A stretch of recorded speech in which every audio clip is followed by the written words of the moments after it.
سلام و درود. اینجا سوال گفته که مثلث مساوی الساقین ABC رو داریم، نیمساز زاویه B رو رسم میکنیم که AC رو تو نقطه D قطع میکنه. خب بریم شکل رو رسم کنیم.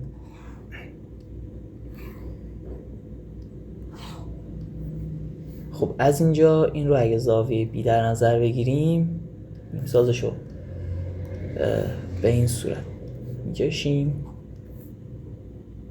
ABC. خب از طرفی برای اینکه کارمون راحت شه میتونیم کل زاویه B رو 2 آلفا بگیریم که اینجا نیم سازش رو رسم میکنیم، هر قسمت رو آلفا در نظر بگیریم. خب از اینجا زاویه C هم که 2 آلفا میشه به خاطر اینکه مثلث مساوی الساقینه. خب از طرفی فرض گفته که BC برابر با BD به اضافه AD و اندازه زاویه A رو خواسته. خب زاویه A میشه 180 منهای 4 آلفا به خاطر اینکه جمع زاویه B و C 4 آلفا که از 180 کم کنیم زاویه A به دست میاد. خب اینجا هدف ما اینه که زاویه آلفا رو به دستش بیاریم. خب در قدم اول میایم از نقطه D به AB توی رسم میکنیم که این قسمت با این قسمت برابر شه. خب اینجا رو بذاریم Q. خب اگه این دوتا با هم برابر باشن این زاویه میشه 2 آلفا و این زاویه هم میشه 2 آلفا. خب از طرفی مثلث DBC رو دقت کنیم، زاویه ADB میشه زاویه خارجی اون. خب پس در نتیجه این قسمت میشه آلفا. چرا؟ به خاطر اینکه جمع این دوتا میشه زاویه خارجی. خب وقتی بشه زاویه خارجی کل این سه آلفا، پس در نتیجه این قسمت میشه آلفا. خب اگه دقت کنیم اینجا یه آلفا داریم، اینجا هم یه آلفا، پس در نتیجه این دوتا با هم برابرن. خب از طرفی میدونیم که AB برابر با AC دیگه. از اینجا به جای AB می نویسیم AQ به اضافه QB که برابر میشه با به جای AC می نویسیم AD به اضافه DC. خب گفتیم که AQ برابر با AD، پس این دوتا از طرفین خط میخورن، پس در نتیجه QB برابر با DC میشه. خب این رو هم مشخص کنیم. در مرحله بعدی میایم از D وصل میکنیم به BC به طوری که BD برابر باشه با BP. این نقطه رو P بذاریم. خب از طرفی اینجا